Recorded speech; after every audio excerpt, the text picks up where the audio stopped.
such an honor to the Museum of Northern Arizona for several reasons. First of all, it's a perfect venue for it. A lot of what we're going to be showing, you can walk, 30 feet and see like the real version of what we're going to be talking about and seeing. Second of all, this is the first invited talk I've ever done where I could literally walk from my door in about 5 minutes to where I'm giving the talk. So, which is really, really nice. And thanks to the Flagstaff Festival of Science as well for putting all this on. They've been putting on so many amazing things. So what am I going to be talking about? Animal extinctions have shaped ecosystems and they've shaped us is the broad topic. But I'm going to start more specifically. I want to do a quick comparison between Colorado Plateau, which we all know and love because we're all in the Colorado Plateau right now, and the African Serengeti. So what's the first thing that comes to your mind when you hear the word African Serengeti? Big animals, that's right.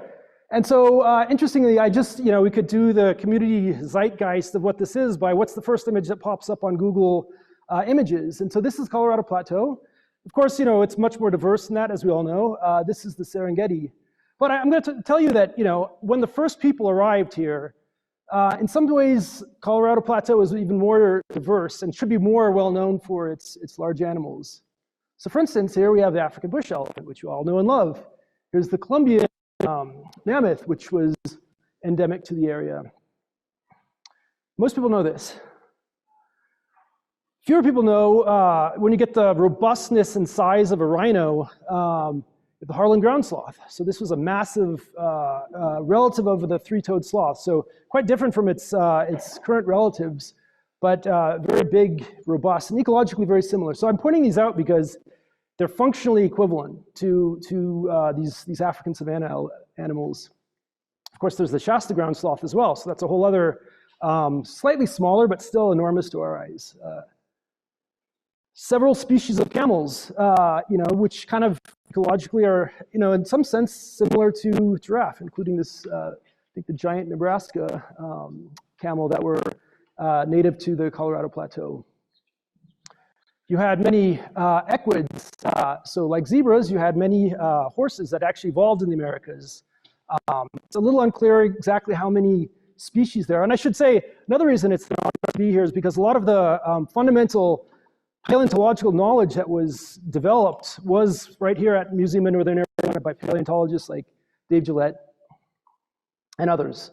On the predator side, there you have African lions, we had lions, smilodons, saber-toothed tigers, and even more, in some ways there was even more endemic large animal animals. So here's the short-faced bear here, which at La Brea Tar Pit, you could really see like a full-scale replica. So these are my three kids here, and this was after a bit of negotiation. We had to do the fancy removal of the photo here. But yeah, so 3 times larger than a grizzly bear, purely carnivorous, extremely fast. Gomphotheres, sorry, not gomphotheres, that's South America. Mastodons, which were browsers. So, here in Flagstaff, we're spending a lot of time managing our forests. They're overgrown. So we go out there, we do controlled burns. In some sense, the large animals kind of played this ecological role because they would not, as I'll be talking about shortly, they'll be tearing down a lot of these trees and actually eating a lot of this low quality forage that is now very burnable, causing fires. So what's the first thing you think of when you think of these animals? Kind of giving it away, right? Ice Age, right? So this is like part of this talk is how movies shape how we view these animals, but I don't think that's true. These aren't Ice Age animals. So if you look back into the records, so if we go up to the top here, so this is thousands of years, and we could go even further back to about 1.5 million years, and you see these periodic warm periods, cold periods, warm periods, cold periods. So all these animals that we think of, as Ice Age animals, lived during prior warm periods like today. They're most likely would be here without human hunting. I'll get into that later on as well. But so ecologically, what we're interested in is what's the impact of losing these large animals? And in ecology, there's this idea of keystone species. So this idea that, if you remove a really important, often big species, bad things happen to the ecosystems. And so this is what I'm going to be talking about today. Not the animals per se. There are many other experts that know a lot more about these particular animals, but what I've been trying to do is fill in these gaps of ecologically and on humans as well. I'll show that how there's a relationship with humans, that there's a legacy of these extinctions that we're all experiencing. And the Colorado Plateau lost its keystone animals. So are we living in a collapsed ecosystem? So it's a kind of, I'm not saying we are, I'm just saying it's an interesting open question that I'm thinking about. And so you can see some photos or some, how the loss of these animals might transform the ecosystem. You might get more trees. You might get more fire. You might see a change in species composition. So these are all things that we now have much better data on. And I use the Colorado Plateau as an example, but really the whole world was like the African Serengeti. So a lot of people aren't aware of the scope of these extinctions that were in the past. So I'll show some specific numbers on this in a bit, but 40 of 48 of these, almost elephant-sized species went extinct. And again, almost always, probably not coincidentally, when people first arrived onto the, so when people first experienced these ecosystems, we saw all these large animals. And you can see it's a very size-dependent process, these extinctions, where you kind of go from losing almost all of the big animals to losing very few of the smaller animals. And there's reasons for that. But I think that's actually a key thing about this extinction event is these large animals actually play unique roles in ecosystems that aren't replicated by smaller animals. And this is something I'll be talking about again and again. So this talk has 3 parts. The first part is how the megafauna create their world. So this is how just the animals themselves shape ecosystems. And that without these animals, the ecosystems are very different than what they once were.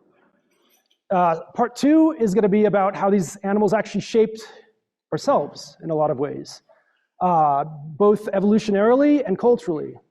And part 3 is how possibly reintroduction of some of these animals can actually improve our ecosystems, whether it be functional equivalents, or now we're in the era of actual colossal, is in the business of de-extinction. So I'll talk a little bit about that as well.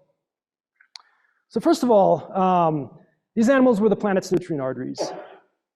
So we often think of rainforests as the planet's lungs. Large animals were definitely the nutrient arteries of the planet. They efficiently transported nutrients across long distances.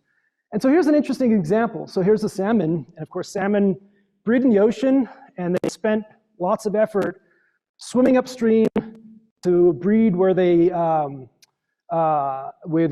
born, often only to find themselves in the jaws of a hungry bear. It's kind of sad and beautiful at the same time. But the thing, this is actually a really important movement of nutrients, because you can imagine those nutrients that were sequestered in the body of the salmon, could have potentially, they were in the ocean, could have potentially just sunk to the bottom of the ocean, being lost to our ecosystems. Yet instead, this fish is transporting it against gravity into the bear's mouth. That bear will probably go in the woods somewhere, poop it out, and it'll be incorporated into the tree, and then possibly into a fruit, which another animal will eat. And so there's this process of movement against gravity that animals do really well. And so we've known this for a long time. We've known that animals play a key role. There's hundreds, if not thousands, of studies showing this for individual animals. So what I was interested in, what about all animals over long periods of time? And so this is kind of where, so I'm in an eco-informatics department. What is that? Well, I use computers and modeling to try to say something about long time frames and big spatial scales. And so that's what we do here. So I should say, normally when I give a talk on this, I'll start with this slide, and I'll end with this slide. But this isn't that sort of talk. So there's a lot of science and data that I'd be happy to talk your ear off at some point. But more or less, we're using body mass scaling. So we could say something about these extinct animals with what we know about current animals.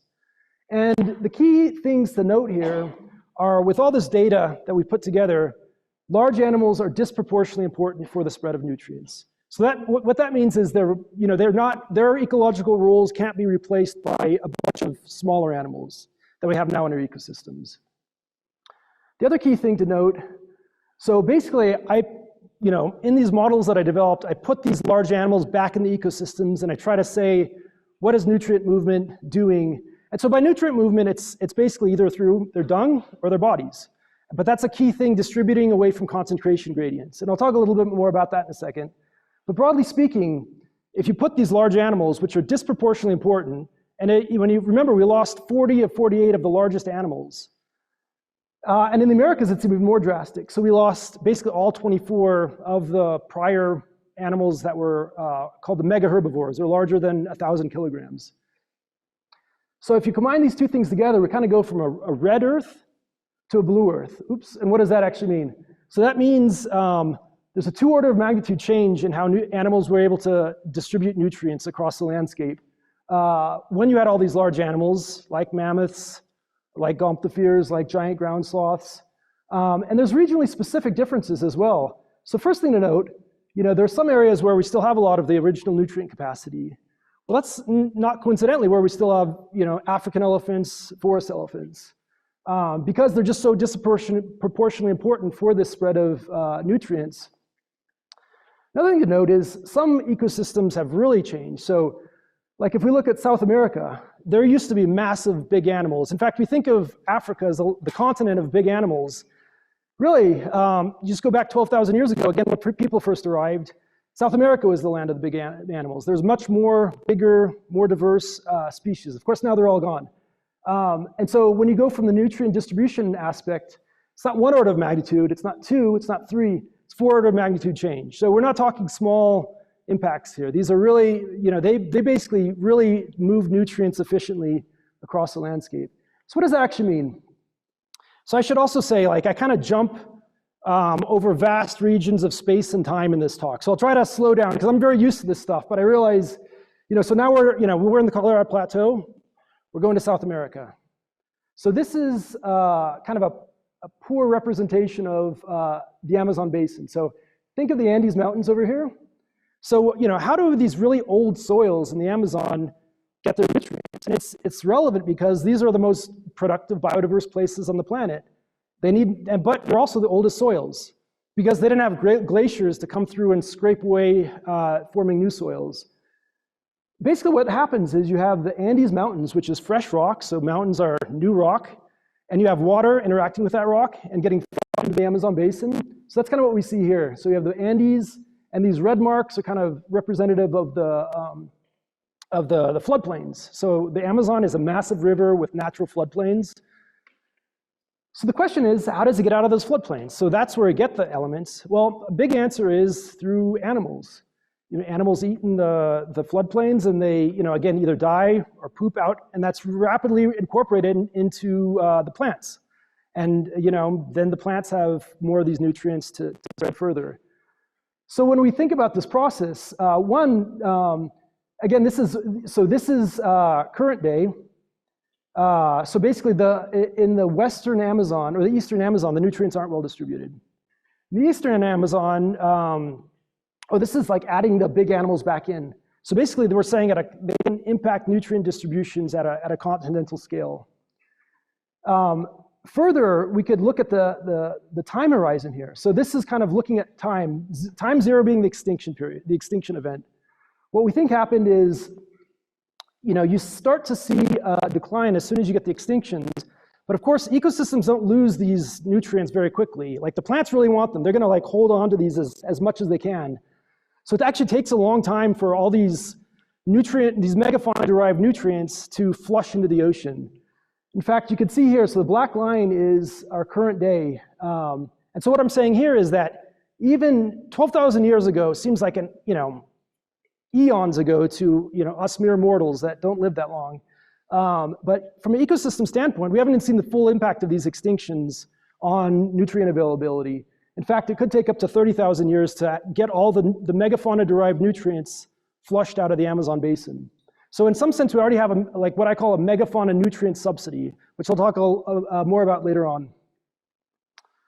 So it's not just the land that lost most of their animals. Extinctions were far worse on land, but there's functional extinctions in the ocean with great whales. So we had less than 1% 1% of the blue whale population.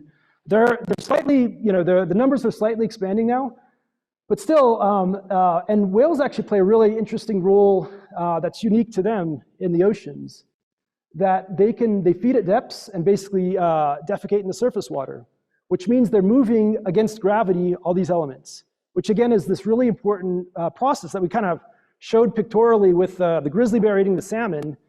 Well, you could calculate this for all whales, and then seabirds and migratory fish played this key role. And again, this whole process is less than 1% of what it once was. So we basically used to have this really efficient way of moving nutrients from the ocean bottoms to the continental interior that no longer exists. Okay, so again, when I talked about jumping over vast periods of time and space, I'll try to go over here when I go to the distant past. So we're going all the way back to the Carboniferous now. So if you go, again, this is great that we're in the Museum of Northern Arizona because there's a great representation of all the fossils that we found. So why am I going back into this is 300 million years ago. I want to know if big animals are really important. What I really want to do, so what I showed you was like a model representation. And in science, we always want data to support our models. And so what I tried to do here was basically look at the world in the Carboniferous, which actually, it's tropical forest, doesn't look too different. You might see an occasional giant centipede, but there's no tetrapods or four-legged animals. They hadn't evolved yet. So this is 300 million years ago. Basically, there's no big animals. And let's move forward. Let's go, I'll stand like in the mid-range here. So this is Cretaceous, biggest animals ever, sauropods. If we think big animals are especially important for moving nutrients, sauropods, this should have been the most, the Cretaceous should have had the most evenly distributed nutrients of any time period, especially compared to the Carboniferous. So we can actually compare this because, luckily for us, luckily or not luckily, I'm not a proponent of coal, but coal is for plants. And basically, all these here are all the coal mines in the US. And all the coal mines in the US either come from the Cretaceous period or the Carboniferous period. And so what I was interested in looking at these coal data was, these are fossilized plants, and we can actually just extract the elemental composition and say, were elements more distributed evenly and more abundant in the Carboniferous or the Cretaceous? And luckily, this was all done by the coal industry because we don't want to breathe all this stuff. And so they by law have to publish studies saying, what are we going to end up breathing? All this is really well known. And basically, the point here is with the largest animals ever, had much more nutrients and they were more evenly distributed. And there's a lot of details in this that I'm skimming over that I'm happy to talk your ear off again. But we did do a lot of controls because obviously these are vastly different periods in time. But we try to control for that. Okay, so that was nutrients. So now I'm going to talk about their ecosystem engineers these plants or these animals. And so a good example of this is, again, let's go back to Africa. So modern day Africa. So we could go to Kruger National Park, and they have these big exclosure experiments where you basically exclude all the large animals like elephants. And so you could see a massive change in ecosystem structure in areas where you have elephants versus areas where you don't have elephants. And we can then go into the paleontological literature, and we could see fossil records or pollen records of how things changed when all these large animals went extinct. You see a large increase in tree cover, almost universally. So there's lots of lines of evidence suggesting that these large animals control ecosystem structure. Without these animals, you have very different forest structure, very different fire patterns as well. Again, these animals are unique that they play a role that's not functionally replicated by smaller animals, basically because they have big, long guts. They can just chew on these really inefficient things like wood, things that other things can't eat, because they have a long gut that can basically decompose it over time. So they'll eat a lot of this really low quality forage that's easily burnable. And so basically, after you get these extinctions, you see a lot more tree cover and a lot more fire. Okay, so again, jumping back, let's go back over here for talking about sauropods. So again, if we think that these large animals play a big impact on forest structure, we see a massive change in forest structure post-extinction of the dinosaurs. So going back 65 million years. Again, we can go walk down the hall, see a great example of this. What happened right after the dinosaurs went extinct? Well, for a long time, you could obviously speculate, there was, a big change in structure. That's what you'd expect, right? But recently, we've actually got some isotopic data. So we could look at fossils of plants right before, fossils of plants right after, basically scrape off the fossil part, analyze it, and you can learn lots of stuff about this that George here in the front row knows a lot more about me than I do. But basically what they found was there was a lot more open forest structure when you had dinosaurs versus afterwards.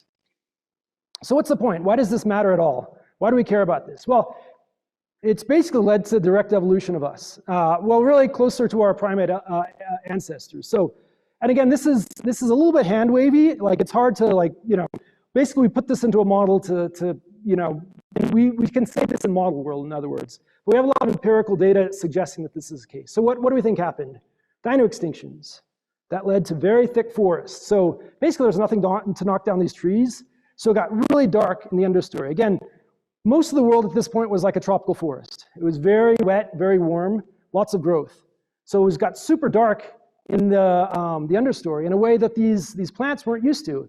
So there was no fruit prior to extinctions. I mean, there was little tiny bits, but it wasn't a widespread, common thing.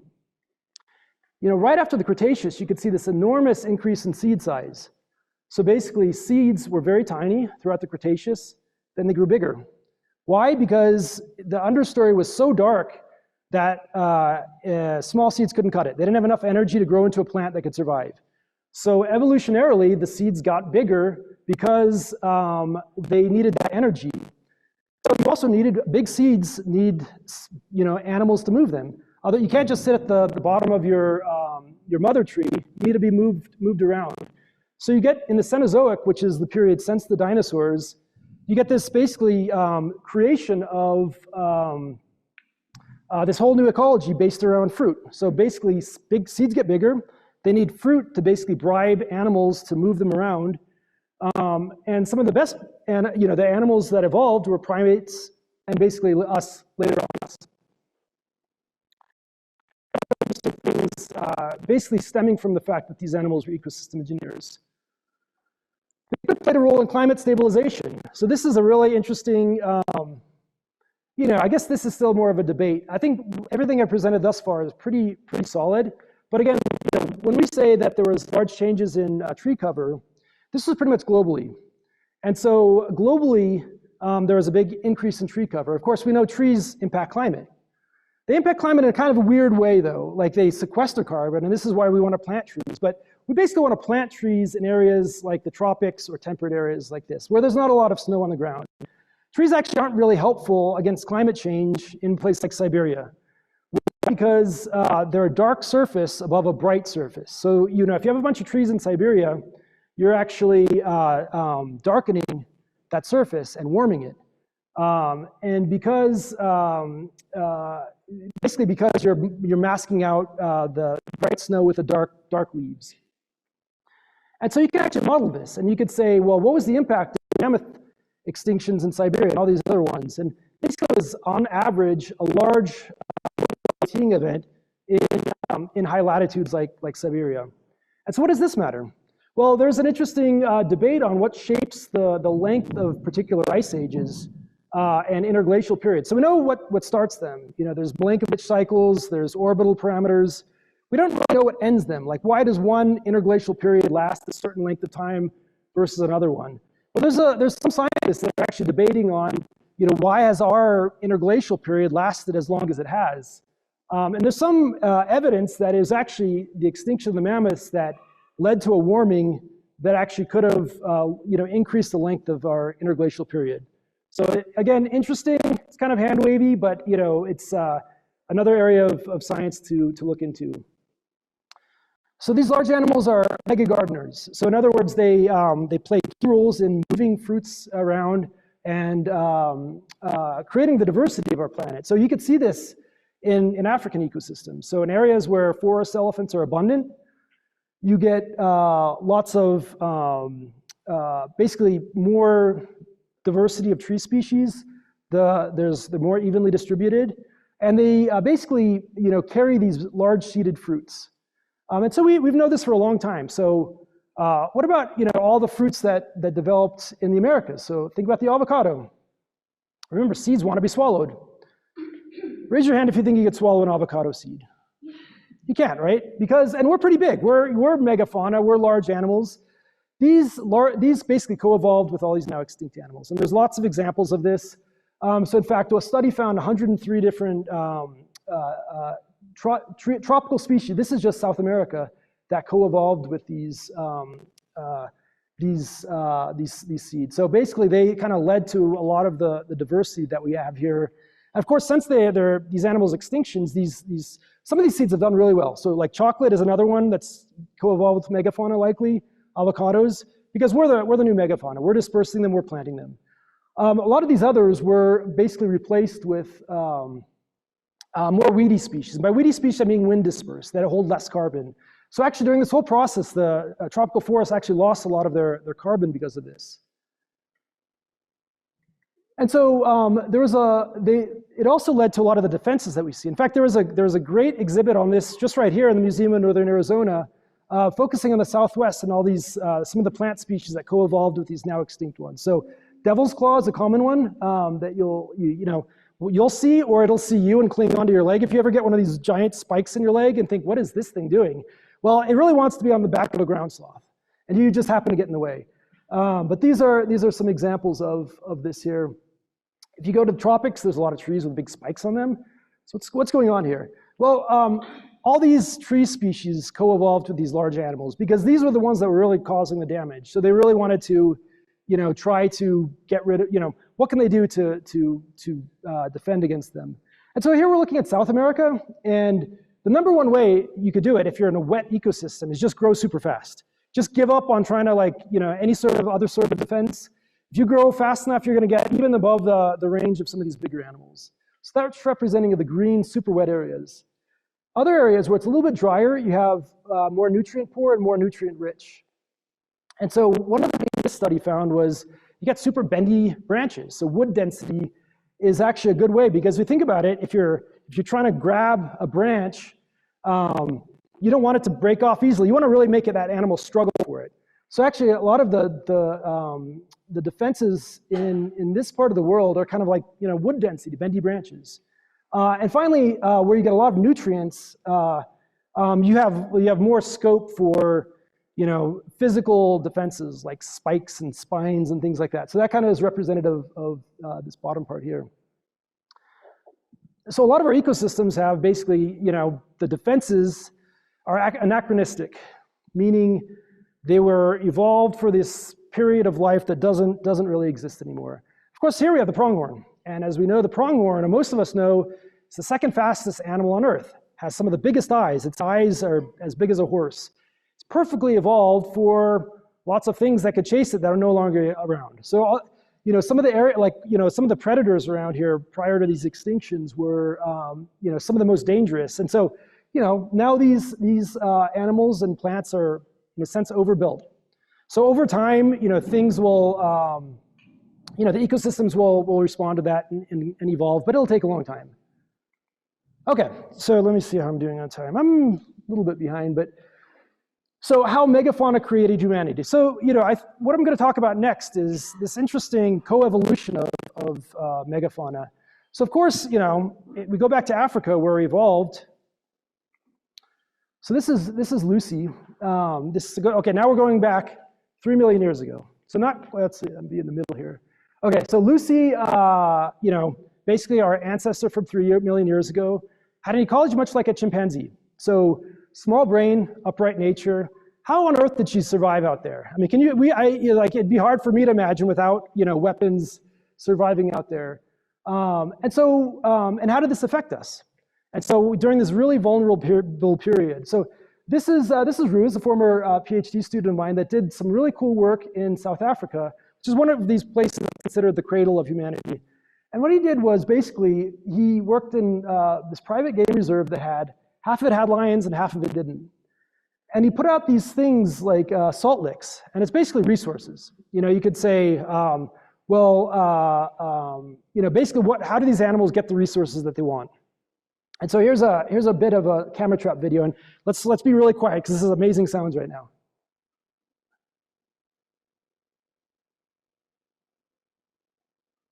Can you guys hear that? It's lower than it should be. Let me try that again.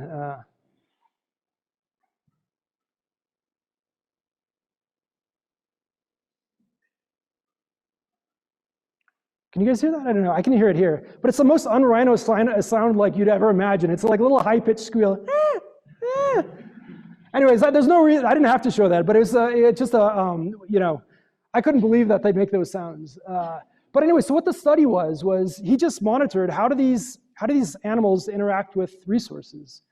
And so it's, if you guys heard of the rule of the jungle, so it's like might makes right. It's a body size hierarchy. So, the big guys like the rhinos, they go when they want to go. And everything else, you could look at it exactly. It's, everything else will go they'll wait their turn basically until, the big things go in a resource limited setting. Of course, when you get the lions in there, that changes everything because lions are, the apex predators. So they're going to totally transform this. Lions don't want to hunt they don't want to hunt in the heat. So they're basically going to restrict all resources at night on the lion side of the park. And so what happens is then you get rhinos, like the big guys, they go at the next preferable time, which is kind of the dusk. So it's kind of cool. The smaller you are, the worse time you have to go. So let's put Lucy back into this. So if Lucy wanted to access resources based on her body size, she'd have to go at the midday. Super hot, super unpleasant. And so what Rue has been working on this really cool idea that basically there's a body size dependency of sodium intake. You need more sodium the bigger you are. Lucy had to access resources at the hottest time of day. Her close ancestors, so when you get slightly bigger, you need more sodium. And what's a great way to get sodium? Through meat. And so what, this again, all this stuff is a little bit speculative, but a little bit interesting as well. So, and this is where you start to get this dependency of sodium intake getting smarter, sodium intake getting smarter. This is about when our brains start to get a lot bigger. So there's a really interesting relationship that's basically, shaped by megafauna. Due to the body size hierarchy, we'd have to access resources at a really hot time of day. That led us to need extra salt. How do you get extra salt? Well, you need to either scavenge, and actually the next evolutionary stage was likely scavenger. And then eventually become, get smarter, start hunting. So, this is definitely the most speculative part of this, but it's still quite interesting. Let's see, I went way too far. They dominate our imaginations. So if you look at the first, so this is the first, I guess you call it standing artwork. It was found in Germany 30,000 years ago. It's a lion face. It's actually amazing art, human body. So, and this is, of course, the cave art from about 40,000 years ago from caves in France. Basically, this is all we were thinking about. We would think about these large animals all the time. So, basically, through our evolution, they dominated our thoughts and they dominated our, our physiology as well. Okay, so what happened to them? So this is quite a controversial area. I'm not going to say I'm an expert in this, but some of the best evidence for this is actually in southern Arizona. So the site near Tucson in Naco is one of the best preserved mammoth hunts. And so basically around 12,000 years ago, there was a civilization called the Clovis people that had really unique spear points. And again, you can just walk down the hall and see some great examples of this. And this is one of the best examples of a mammoth hunt. So people definitely hunted these animals. More recently, a really cool thing was found in New Mexico at the White Sands National Park. And they actually, recorded, as best you can, a 12,000-year-old sloth hunt. So here's, again, a pictorial representation. But, there's scientific papers to back this up that, people were hunting these giant ground sloths. So very good evidence that we'd hunted these animals. And then statistically, so this is an approach I'm going to be taking from moving forward, taking a large global statistical approach. What I mean by that is, we're trying to explain something. And we just say, what's the data that can best explain this? And so what best explains what caused these extinctions? There's two large hypotheses, climate change and basically when people arrived. And statistically, you can explain almost all the variation when people arrived. Basically what that means is when people arrived, these animals went extinct. That's actually not the most interesting thing in my mind of some of this work. And what I'm really interested in is the speed at which we colonize the planet, which is unheard of any other species. So in basically a few thousand years, we left Africa and we basically colonized the full planet. And what I'm saying here is that this is like basically one of the first megafauna subsidies. So I mentioned that term before. What that means is they subsidized our spread through the planet.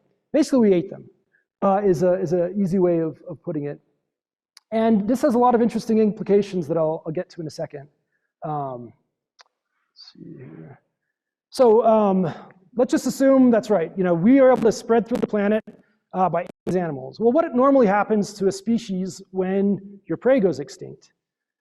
You go extinct as well. That's just kind of like a bedrock ecological principle. Of course, we didn't go extinct. Basically what happened, to simplify it, is we ate them, then we ate their food. And so how do we do that? Well, ecologically, we were predators and then we became herbivores. But what does that mean? Through agriculture, we were able to consume the plant energy that they were able to eat.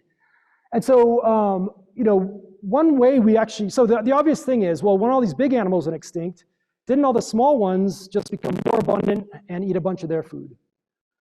People have actually tested this. So this is Hall's Cave in Texas Hill Country, and this is one of the best preserved records through time. And so Felissa Smith, who's at University of New Mexico, did this really cool study, again using isotopics data to see what these animals ate. And what she found was that she could look at what they ate before the extinctions, all these big animals, and she was kind of assuming that after the extinctions, all these other animals would start to eat all that plant energy. But that's not what she found. Isotopically, the herbivores were very competitive. They didn't change how they, so there was drastically fewer herbivores. They didn't change how the plants they ate. Some of the predators did. So again, most of the predators went extinct, but then like jaguars became even more abundant. So again, there were jaguars in this area, and they kind of became this hyper carnivore. Mountain lions weren't even in the area. They came into the area, and so basically the predators were very flexible. The herbivores were very inflexible. So that leads to a pretty interesting conclusion that these animals, there's a lot of energy, plant energy available for basically us to consume that wasn't consumed. So we could think about this at two examples here. Okay, so we're jumping to another part of the planet. Flores, which is a little island in Indonesia, had this amazing ecology. So have you heard of the hobbits? This really tiny group of people. So they were living in, they were probably relatives of Homo erectus and could have lived up until 10,000 years ago. So our most recently extinct relative. But what most people don't know is they were hunting these mini megafauna at the same time. So these were stegodons, and their whole ecology was based on hunting them, which is really interesting to think about. But what happened was eventually they hunted out these animals and then they went extinct. It's a little bit unclear what caused the extinction, but ecologically this makes sense. If they went, their prey went extinct, they went extinct later. We can contrast this with early Cyprus. So Cyprus is another island that also had like the evolution of megafauna. And what happened there after those animals went extinct? Well, people were there, modern humans that had or at least they had agriculture. They were able to basically plant their crops without, so two things happened. Basically their prey went extinct and they were able to build up their numbers of people in Cyprus. But when the animals went extinct, they didn't starve because they had agriculture, and they used agriculture to take up that plant energy and consume it, basically. And we could see this at the global scale as well. So basically, we can actually calculate how much plant energy became available following these extinctions. And it was a huge amount. It was basically about 5 to 10% of global plant energy that was no longer being consumed by these large animals, and that we could actually grow into. And it's an interesting concept because if you think ecologically, we're very interested in ideas of carrying capacity, what is the human carrying capacity? Well, in some sense, if we're taking over the ecological roles of megafauna, we're still within the ecology of the planet by eating the food that they once consumed. So we could actually track this process. So here's roughly 11,000 years ago, red being where there's a lot of available plant energy. And then we can see, like, through time, how people slowly grew to take up this additional energy. Of course, now we're way past that. So what happened? So basically this is about 20,000 years ago, following the extinctions, there was a big increase in this plant available energy. And then slowly, humanity, through our growth and through agriculture, we consumed that. And it was only about 300 years ago that we basically had finished consuming all this plant energy that the megafauna had formerly eaten. And what happened then? Well, basically we found fossil fuels. So we were no longer dependent on the sun's energy. So this is around the time of the Industrial Revolution. And of course, now we're 6 times past that, the natural carrying capacity in some sense. And so there's other interesting things about how the megafauna extinction affected our development, like through agriculture. So this is teosinte. This is the ancestor of corn. And you can see a great example of this growing just across the way in Colton Garden. So this, again, part of Northern Arizona, Museum of Northern Arizona. This is very different than corn. So it's really fascinating. So there are plants that are easy to domesticate, like wheat. So wild wheat looks a lot like domesticated wheat. There are differences, but not that much. Teosinte is hugely different. So people are wondering, how on earth did this evolve into this? The other thing, it evolved really quickly. So people weren't in the Americas for very long. This developed around 10,000 years ago. And there's debate on when people exactly arrived, but most people arrived in the Americas with the Clovis civilization. And so they were actually only overlapping with this plant for a few thousand years, which is nothing. I mean, it took wheat like 15,000 years to domesticate. And so you can do this interesting thing, and the breadth of different foods. Like, think about what you had for dinner last night.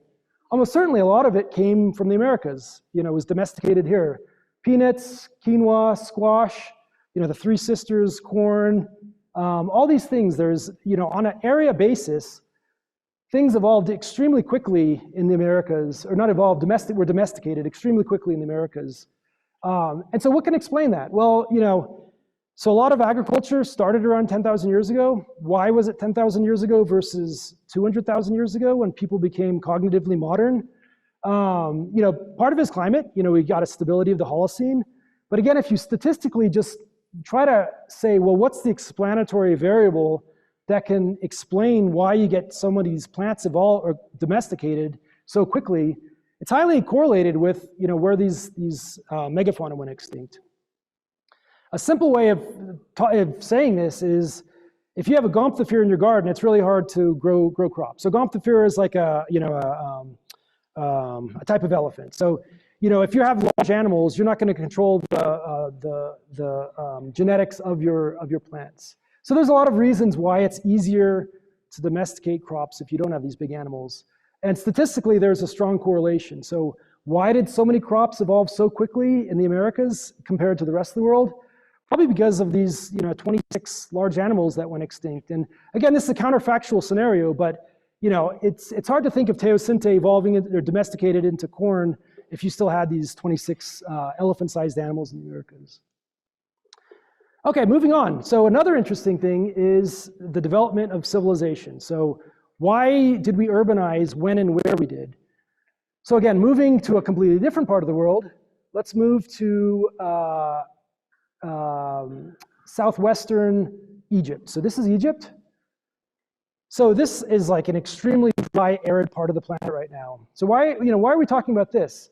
Well, we know a great civilization evolved in Egypt. It's one of the oldest ones. So Egypt was one of the first, Mesopotamia, Indus Valley Civilization, the Yellow River Valley Civilization. These are 4 river valley civilizations that evolved, and they're one of the first ones. So let's think about this process for Egypt. So, there's this idea of a green Sahara. So you go back 8,000 years ago to this part of the world, there's cave drawings of rivers.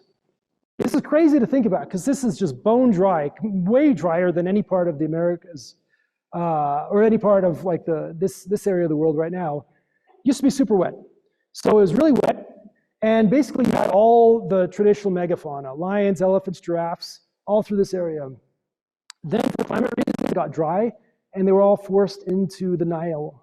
So you had all these original, you don't think of the Nile, you don't think of Mesopotamia, you don't think of China having elephants, but they all did. So we had this similar process, not necessarily with the drying, but all of these river valley civilizations had these large animals. And then you can basically see this is a 5,000-year-old palette from Egypt. So this is, there's some debate on exactly what these animals are, but all these animals, don't exist anymore. So basically, we're not talking about the extinct Pleistocene megafauna. These are animals that currently exist that were in all these floodplain civilizations that no longer are there. So what happened, and why is this important?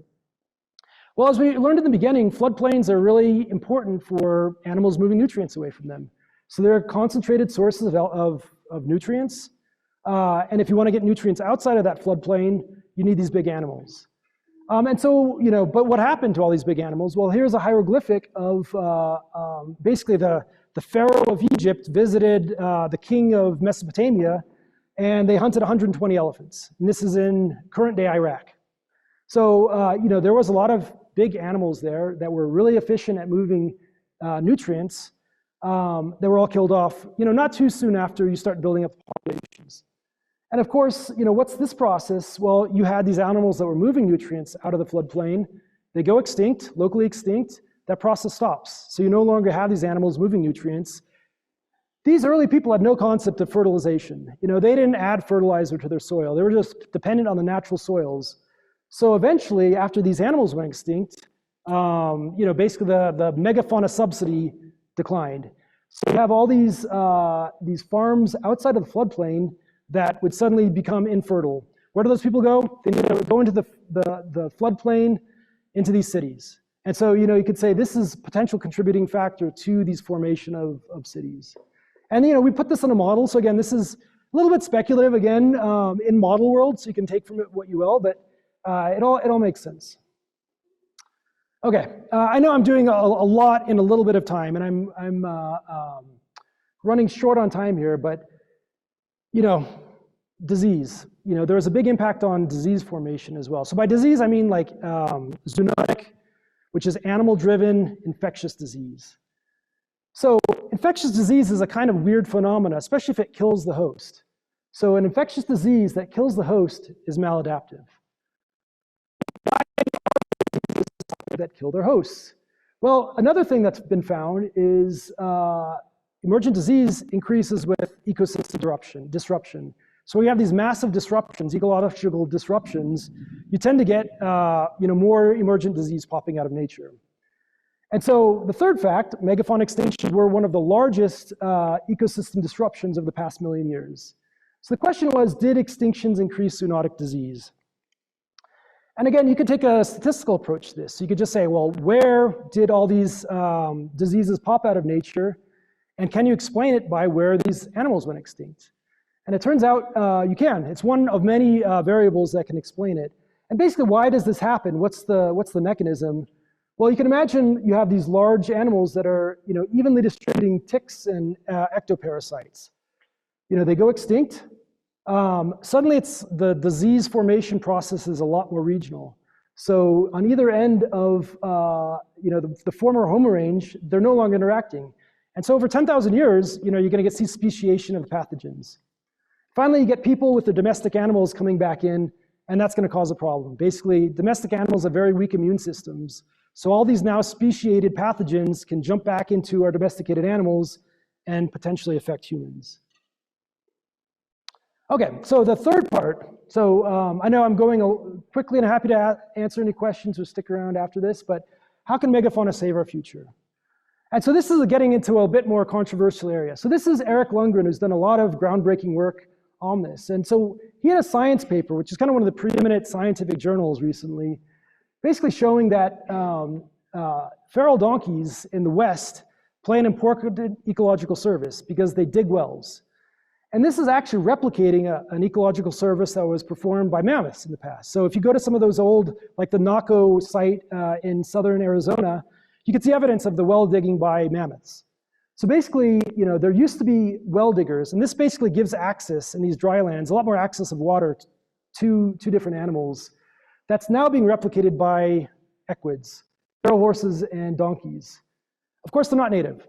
And so this is a big issue. But his point was, well, they're replicating the functional role of these extinct animals. Maybe we should think about that. Maybe we shouldn't just get rid of them on site. And he kind of scaled this up. So he kind of looked at across the planet, what are these large mammal that are considered invasive in their homeland, or where they are now, that are actually replicating the functional role of these formerly extinct animals. And there's a lot of them. So it's just interesting to think about. I know this is controversial, but do we want to keep some of these feral animals if they're taking over the ecosystem role of these formerly extinct animals? And before we, it's easy to say, well, they're not native, we should get rid of them. But I like to play this game is, we see a few animal species here. So are these iconic American animals or recent immigrants? So, this is all dependent on baselines. So in ecology, we have this process of, baselines. Like, it depends on when we're talking about. So right now, the horses and the donkeys are invasive. If you go back 12,000 years ago, these guys were actually invasive. So believe it or not, bison, grizzly bear, and elk all came over to the Americas after the people did, around 12,000 years ago. So they're related to European varieties. Yet the equids evolved in the Americas. So for the last, the longer history, you've had more equids than these. And I'm not saying, we should get rid of these guys, obviously. And there's some super interesting evolutionary history on how actually bison co-evolved with humans as modern hunters that I don't have time to get into. So another, I know, let's see here. I will get people out of here on time. So actually, I have enough time to finish. Another way we could think about modern megafauna is, so buying away, the best way to, keep megafauna around is to conserve the megafauna that we have. So I'm going to talk about, we talked about, possibly, some feral animals, if they're repeating the functional role of these extinct animals, well, let's think about that a bit more. Let's study it. But we know that things like forest elephants actually can increase carbon content in forests. So this is Jenna Keeney. She's a former PhD student of mine, and she was doing this work in Central Africa, where she looked at how large animals can actually increase carbon content in these forests. And believe it or not, it's by between 10 and 30%. So it's not an insignificant amount. So these animals can actually help us fight climate change because we want carbon in the forest and not in the air, heating the planet. And if we just let forest elephants go, they can actually help out with this. So this is one natural climate change solution, they're called, which is basically let's focus our efforts of conservation on things like forest elephants that can both have this dual benefit of preserving biodiversity and fighting climate change. So this is, in my mind, this is the best way to move forward, both on conservation of these important large animals and fighting climate change. But we need more data. Basically, a lot of what I've said is, needs more data and evidence to back it up. And so one person doing this is Sergei Zimov in Siberia. So basically, he's kind of one of the leaders of this field. And he says, actually, Siberia in the Pleistocene used to be more productive than today. Right now, you don't think of Siberia as being a super productive area. But in the Pleistocene, the amount of large animal biomass was equivalent to the Serengeti. So, and this is during the Ice Age. So how did that happen? Well, he thinks that it was actually the animals that increased the productivity of the system. So he's putting so that was a model study. But he's actually created this whole park. So he's bringing in all these sorts of different animals into this park to actually see what actually is the impact. We can, think about it, we could theorize, but what actually happens when you put these things in?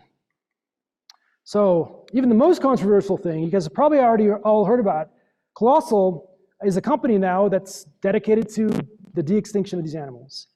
We've heard recently about the dire wolf. And there's some interesting things. Are these actual dire wolves, or are they modifying a few genes? Well, that's a whole other conversation to have. But their goal is to resurrect mammoths, dodos, thylacines, dire wolves. So I know what you guys are thinking right now. So I get this all the time. So de-extinction is a bad idea because, well, didn't you see? Okay, so don't ask that question. I've heard that enough, and I get it. I get people are uncomfortable with de-extinction, but let's have a more robust. So this is my whole point with this. Is basically trying to get at this idea that let's have a scientific discussion about these things. Let's not limit it to because someone wrote a book on this a while ago that we should just cut off all discussion. And so what's the whole point? What is the grand overview of what I'm trying to say here? So I think there is a broader message here that is kind of replicated in the Giving Tree. So who's heard of the Giving Tree? Most people, right? Yeah, it's a great book. So basically the story, if you don't remember, is a kid takes the apples and the tree was happy. Then he gets a bit older, kid takes the branches, creates, does something, builds a house, and the tree was happy. And then, he does something else, builds a boat. Eventually the tree is just the stump, and then the old guy can sit on it. And, it's to tell the beauty of giving. But, if you think about it from the tree's perspective, it's a pretty not great scenario. And so I think this is, I bring this up at the end because I think this relationship is, a lot of like the relationship with the megafauna, where, we basically, literally ate them, to spread throughout the planet. Then we consume their food to basically, support ourselves for the last 12,000 years. There's a relationship between, them and the beginning of agriculture, the formation of our cities. So I feel like we owe the megafauna a lot. And so this is kind of my, my grand arching. I think we need to think more. I'm not saying, we need to go straight to de-extinction or we need to let the donkeys go wild, but we need to think through scientifically about what we want from our ecosystems. And, maybe we do owe these animals a debt and it's not a very scientific argument, but I think there is something there. And really, let's not frame the argument about, two movies, Jurassic Park and Ice Age, because that's what I hear a lot when I talk about these things. It's like, oh, they're Ice Age creatures. De-extinction's bad because, they went crazy in the movie. And if any of this stuff is interesting, I actually have a popular science book that's coming out that I'd be happy to, actually, if you want an early version of it and give me feedback, that'd be great. But that's coming out 2026 as a quick plug in. Thank you to the Flagstaff Festival of Science. I hope you guys enjoyed this. If you did enjoy it, fill out the survey. If you didn't, still fill out the survey. And I need to end on that one, I was told. So, all right, thank you, everyone.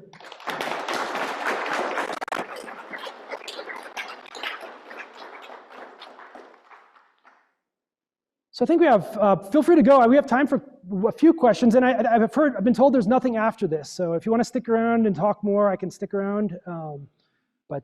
Yeah, any questions? I want to talk to you about that book that you Okay. after, but wait, question. Sure. Mm-hmm. Chris, I enjoyed the talk. Thank you. You started